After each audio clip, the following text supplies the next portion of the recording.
If you were born inside of a prison but the walls were invisible, would you even try to escape? That's the world that we live in today. A world where chains are emotional, the bars are psychological, and the guards, the sentinels, are the people that we love the most.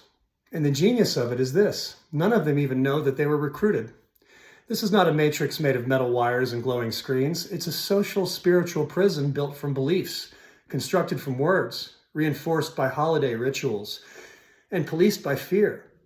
The human being is the only species in the known world that agrees to live inside of an artificial hierarchy, to measure its worth with money, to outsource conscience to institutions, and to let someone else decide what is sacred. We didn't fall into this by accident.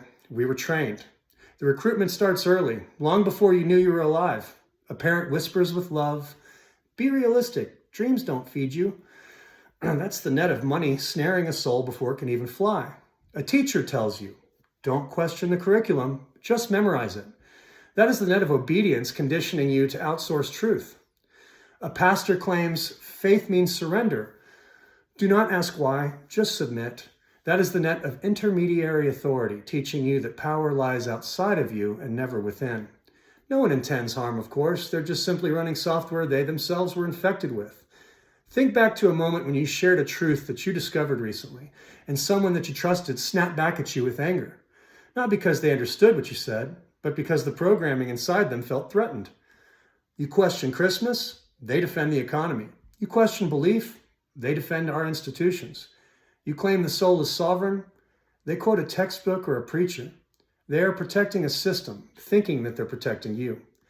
And that is how the prison sustains itself. The guards don't even know they're guards, and the prisoners don't know that they're prisoners. And the system never even has to show its face. If you want to understand how the bars were built, follow the words. A single word, changed, changes an entire civilization. The ancient word for empowered inner knowing became a word meaning surrender and obedience. The creator of souls became a brand identity, a mascot for control. When you control language, you control perception. When you control perception, you control behavior. And when you control behavior, you never need force because the prison keeps itself. Make no mistake, this system is not ultimately after your money, your vote, your time, your career, or even your body. It wants your energy, your belief, your attention, your surrender, your emotional electricity, which is known as loosh in philosophy. The real harvest is identity.